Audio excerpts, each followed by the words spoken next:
how to properly execute, how to make every transition in a variation refined and technically sound. It's a fantastic question. It's a very big question. I wanted to go back in our technique class. For example, let's say English language, a word itself. Let's say we're in the classroom. It's a one word, but it consists of two words, class and room. Put them together, it means something else. You have a class, a room. They both meaning different things. But when you put them together, it becomes something else entirely. In ballet technique, it's exactly the same thing. For example, I have a plié and tendu. So there's two steps, right? So we have to do plié first. Then in plié, this tendu starts in plié position, and we reach out to become tendu. So in order for this thing to be done in a technically sound fashion, we have to do what? We have to understand plié and tendu. In order for plié and tendu put it together nicely, right? So we have to understand class and understand room. What that individually means, put together becomes something entirely different. Variation practice is the same thing. Let's say we do a glissade piqué. We have to know glissade, what it is, everything about the glissade to be perfect. Then we have to understand piqué. Then you do the glissade and piqué.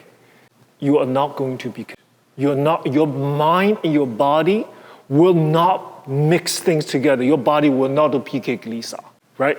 Because your body is through the training of body, of mind, and the physical practice. So to make sure your whole, let's say, the whole thing, like let's say a car, run properly, each component in that vehicle has to work, has to function, has to perform in various locations in a proper way. So this is what I think is most important, that we don't look at things as a whole. You cannot look at the variation as a daunting task, mixed with 150 steps altogether.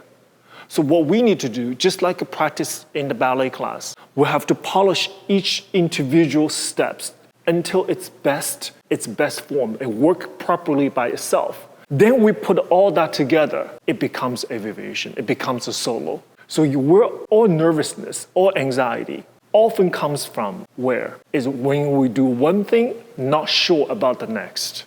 Or when we do the next thing, we're unsure of how to finish it. So we have to understand what's before, what's during, and what's after. We have to practice them separately to make sure your body and mind truly understand what those steps entails. Then we put them together, not the whole thing, perhaps put two components together. Then we put three components together. Then we have a longer duration of the technique, and you can have opportunity to do those with confidence, and you don't have anxiety over what's next, how I land from up here. Because if a plié is not proper, there's no way you can land from a double turn into a plié and expect your body to give you a proper safe landing, right? So it's all interconnected. We have to be patient, we have to be strategic, and we have to separate them.